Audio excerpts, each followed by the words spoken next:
Welcome to Everything Explained. Today we're digging into a big question: why is Switzerland so rich?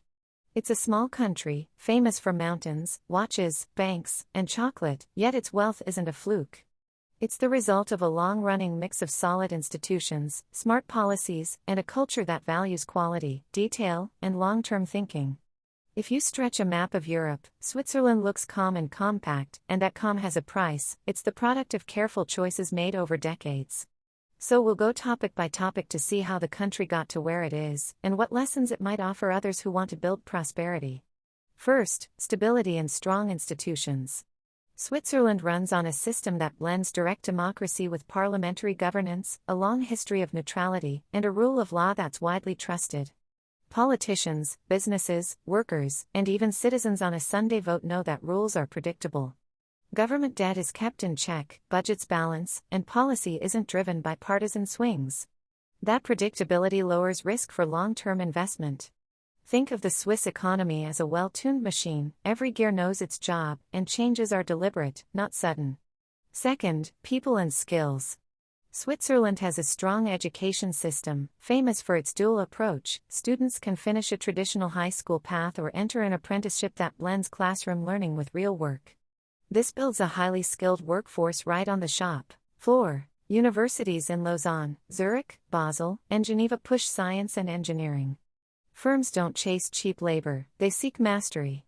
With high levels of literacy, practical training, and language skills, Swiss workers can design, test, and operate complex products, machines, medicines, or financial services, with precision. Third, innovation and a business-friendly climate. The country spends a lot on rand relative to its size, and its incentives align with long-term goals: protect intellectual property, reward good research, and keep bureaucracy light enough to move quickly.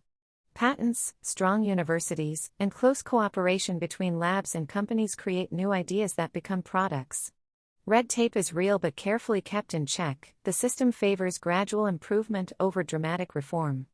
And cantons compete for talent and investment, which keeps the overall climate dynamic rather than stagnant. Fourth, the economy is a mix that reduces risk and raises value. Finance is important. Private banking and asset management attract global wealth and provide financing for new ventures. But manufacturing and high-value services keep Switzerland from being just a money country. Think watches, pharmaceuticals, medical devices, precision machinery, and specialty chemicals. Brands like Rolex, Novartis, and UBS aren't accidents. They're the result of a culture that values reliability and reputation. The country trades high-quality goods around the world, often at premium prices, which supports higher wages and strong domestic demand. Fifth, infrastructure and efficiency. Switzerland's roads, rail, and energy systems are famously reliable. A dense rail network makes it easy to move people and goods between cities and across the Alps. Energy leans on hydro and renewables, which keeps power steady and relatively cheap. This isn't glamorous, but it's the kind of backbone that lets businesses plan decades ahead. Even the Swiss approach to time is practical. Punctuality isn't just manners, it's a business tool that reduces wait times and costs. Sixth, a culture of consensus and global position. There's a willingness to cooperate across parties, industries, and regions. That social contract lowers friction in a small, diverse country, helping people adapt to changes in technology or global trade. And staying neutral in many conflicts keeps Swiss assets out of war risks and gives foreign investors a sense of safety.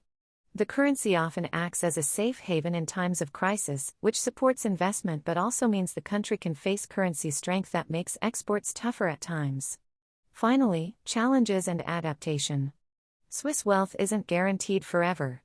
The population is aging, housing costs are high, and the world is moving toward digital services that can disrupt old models. The country responds by extending training, encouraging startups, and keeping a flexible tax and regulatory system. It also remains cautious about spending, preferring steady progress to flashy bets. The lesson isn't easy. It's not about luck or a single victory, but about staying hungry for improvement while keeping the core strengths intact. Put together, Switzerland's wealth comes from a careful blend: credible institutions, skilled people, a culture of precision, smart rules for business, a diversified economy, and steady investment in infrastructure. It isn't magic, it's a chart of priorities that rewards long-term thinking, cooperation, and quality over quick gains. If you're looking for a model of sustainable prosperity, Switzerland offers a clear map: invest in people, protect trust, innovate steadily, and build systems that last. So the closing thought: wealth grows where trust, talent, and time are valued.